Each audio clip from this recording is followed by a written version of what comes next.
Hey guys, going back to David Reeves again. We've had fun with his misunderstandings of evolution in the past, and this time he's joined by Dr. Nathaniel Jennison, who is somewhat infamous among those interested in evolution as a rare biologist who supports a literal interpretation of the Bible. Let's see what arguments they have this time. We asked people on the street, if evolution is true, how did male and female come about? And we got some interesting responses. Let's take a look at those right now. For the sake of brevity, I'm going to cut these out. It's a minute and a half of random people on the street not knowing a fairly intricate and obscure piece of biological understanding. It isn't a surprise that many of them don't know how such an adaptation arose, but I'm not really shocked they saved this guy for last. The man came first, okay? Here's how it happened. The man came first and God said, let's split your rib and make a woman. So there you go. This always confuses me about the Adam and Eve story. God is able to design and build the entire universe, including all the galaxies, planets, stars, and numerous individual species in a number of days. But when it comes to creating a woman, he has to use parts of Adam to do the job? And another dumb question if we're talking about God creating man first.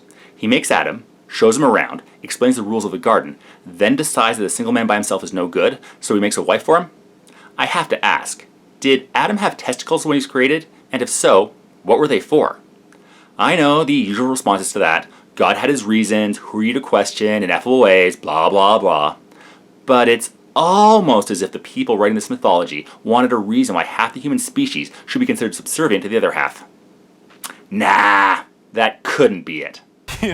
And there's common threads running through all of those responses. And most who believe in evolution, when questioned about this specific problem, they'll say, well, it had to happen, so it happened. I heard no explanations No. for how it happened. No. Well, your first problem is turned to people on the street. Hell? For an explanation of the complex biological adaptations, instead of, experts like biologists who don't have a personal interest in ignoring the data. There's a long history of exposing the ignorance of people on the street. Seriously, where's that coming from? Bringing up something that most people think they understand, but don't really know the details about, and exploiting that ignorance is often done to show how unaware people can be about a subject they think they know about. Rick, got a few examples? Our Capitol building in Canada is actually a downscale model of your Capitol building, except it's made out of ice. It's an igloo, you see. And we're worried about global warming and the fact that it might melt, so we're putting a dome over it. But in order to pay for it, we have to attract tourists. Would you be interested in visiting the Canada's National Igloo? Absolutely. Yeah? Sure. Congratulations, Canada, on preserving your igloo. Congratulations, Canada, on preserving your national igloo. Yes, indeed. Well, congratulations, Canada, on becoming part of North America. Thank you. Yes, it can be fun to point out the obliviousness of the population, but the general knowledge of a claim doesn't prove or disprove it. That's more of an issue with the educational system than the theory itself. For example, with the igloo example, the average person may not know about a foreign power, and in some ways could be forgiven for such misconceptions. In that case, you would do better asking that to a professional politician who should know about one of their country's largest trading partners and wouldn't fall for such an obvious, oh hell, we all know what I'm building up to. Hi, I'm Governor Mike Huckabee of Arkansas, wanting to say congratulations, Canada, on preserving your national igloo. Thank you, Governor. Except the one who gave the Genesis 1 answer. The Genesis, because we actually have a historical record of how it happened. The Bible is not a historical record. It states things like the universe coming to existence about 6 millennia or so ago, while observational evidence shows the universe is considerably older than that.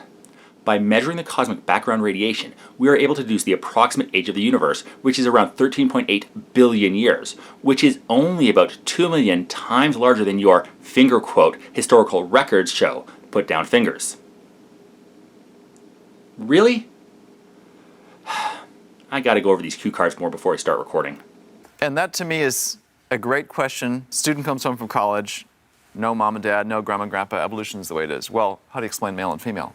And you can't. Evolution is impossible. It's a really strong rejoinder to say, if evolution happens step by step, who came first, male or female? Well, this shows a profound lack of understanding of evolutionary biology. We did not go straight from single cell splitting apart to fully develop sexually dimorphic creatures in a single generation. It happened over a long, long time and untold generations. First off, let's get this out of the way. Sex is great. My wife is always sure to tell me about how good it was when she gets home. But it's also great from a biological standpoint as well.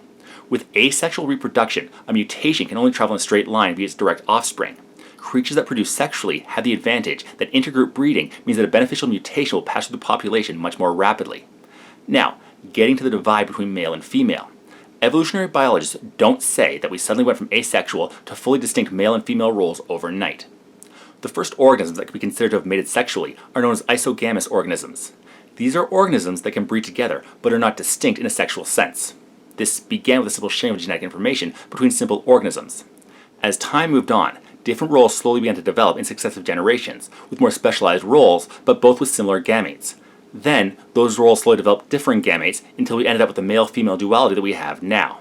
So, when anybody uses the "it's Adam and Eve, not Adam and Steve" line, biologically, yeah, our ancestors were similar, like Adam and Steve. You would think that somebody who touts his knowledge about biology like Dr. Jennison would have some kind of knowledge about this basic, if somewhat obscure to layman, biological classification. And they have to be there at the same time, essentially an evolutionary miracle. And it's not just a physical male, a physical female. It's all the molecular structures involved in sperm and egg. It's a massive miracle. It has to occur all at the same time, coming together at the right sequence, in the right matched parts, or evolution's dead in the water, because evolution has to explain it. You're saying that evolution requires, as we know it, requires miracles? No, it does not require miracles. Evolution requires two things. One, changes, or mutations, in the genetic structure of organisms between generations. And two, some kind of sorting mechanism that chooses the best organisms to carry on those changes. We have evidence of both. Mutations have been recorded and observed, and natural selection is the process where the best able to survive and breed are more likely to survive and breed and pass on the mutations that help them thrive. None of that is in any way miraculous. Just because you don't understand something doesn't mean it's a miracle. To steal from Clarke's law, while sufficiently advanced technology may be indistinguishable from magic, apparently sufficiently misunderstood science will be indistinguishable from miracles. If evolution tries to explain everything, there are certain structures, like male and female, they're interdependent. You can't have sexual reproduction without both. Evolution's done. Okay. No, not okay. As I explained, the development of sexual reproduction can be explained by the slow change in genetics as each gender becomes more specialized and still depend on the other for reproduction. That's what evolutionists, if they're honest, if they know this, they'll say, well, the best answer they'll have is it's a research question. Yes, because research is always good. Evolution has been supported by all our observations and has never been refuted. So, as far as we can tell, it's the best explanation for why we have the diversity of life on this planet. But we still know the specifics of every adaptation in the various domains of life. As we learn more and more about how different adaptations occur, we refine our understanding of the biological history of the planet, learn how different adaptations, such as bisexual mating, came about, and hopefully at least have some idea of how organisms will evolve in the future. So now we're on the sequence of walking back.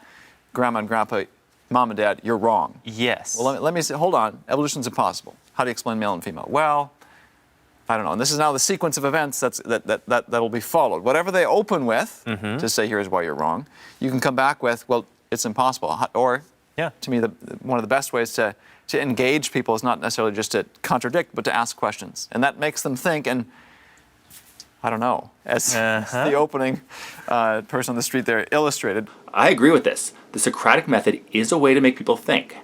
But you come off looking ignorant if you think you have the show-stopping question and don't bother to see if there already is an answer. Why do you say it's impossible?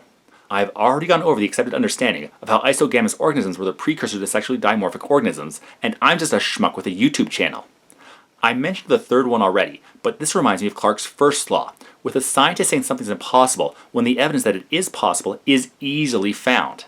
It took me less than 60 seconds to do a Bing search to find an explanation for this impossible issue with evolutionary theory.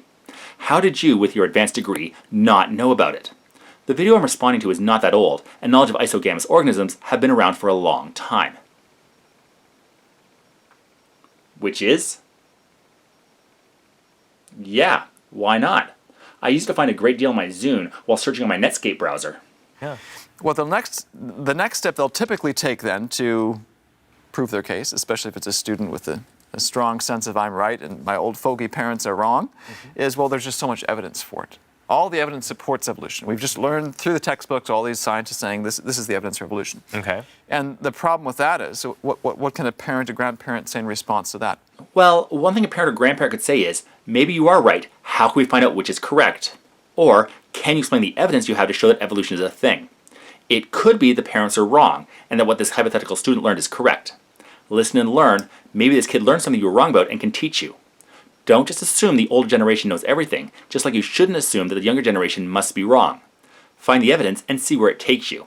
If you're paying the cost of your kid to get a decent education, maybe you could benefit from it as well. If my kid knows more about a subject than I do, why wouldn't I listen to her? The evidence hasn't changed in 150 years. Right. Evidence has drastically changed in the past century and a half. It's gotten more abundant, and our knowledge of things like genetics has given us a better understanding of specifics, like the mechanisms of evolution.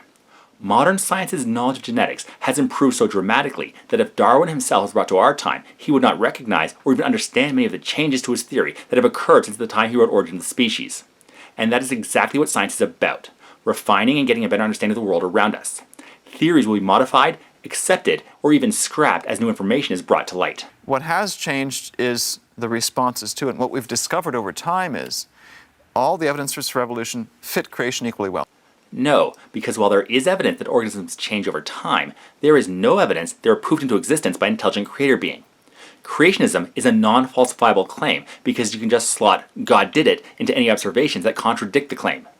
Evolution or creationism is not a binary choice where you must accept evolution or you believe creationism. The theory of biological evolution via natural selection may be wrong. That's what being a theory means. There might be evidence found that will dispute it or provide a better theory for the diversity of life on this planet. But even if you could disprove evolution with your questions to random people, exactly. That doesn't mean we automatically default to "God did it."